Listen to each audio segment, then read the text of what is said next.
America అధ్యక్షుడు Trump స్వయంగా ఎపిస్టన్ ఫైల్స్‌లో ఉన్నాడు. వాస్తవంగా ఎపిస్టన్ ఫైల్స్ అక్కడ ఉన్నటువంటి ఏదైతే డీప్ స్టేట్ వాళ్ళ వ్యక్తే ఎపిస్టన్ గూడా.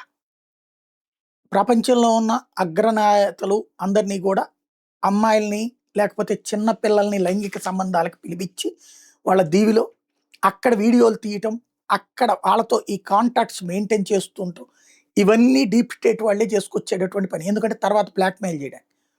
సరే ఆ ఎపిస్టన్‌ని తర్వాతన సీన్ అర్థం చేసుకున్నటువంటి పాలకులు తీసుకొచ్చి బొక్కలో దోసి జైల్లో పెడితే అక్కడ చచ్చిపోయాడు.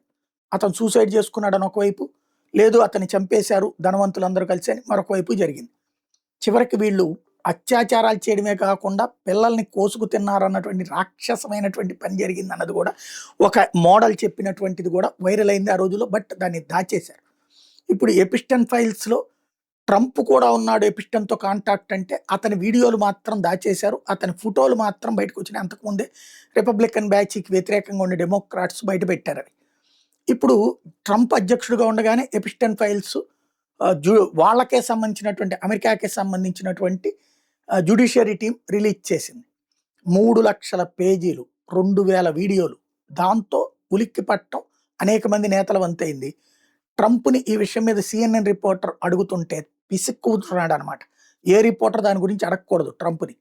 ఒక సీఎన్ఎన్ రిపోర్టర్ అడిగేసింది. అడగగానే నీ మొహం చూస్తే ఎప్పుడు ఏడుపు మొహం పెట్టుకొని ఉంటావు, ఏ రోజున నవ్వవు, నీలాంటోళ్ళని చూస్తే నీ ఛానల్ రేటింగ్ పడిపోయిందంటూ దబాయించేశాడు. ఎపిస్టన్ ఫైల్స్ నా మీద కుట్ర అని చెప్తున్నాడు. అది కావాలని చేస్తున్న కుట్ర అని చెప్తున్నాడు.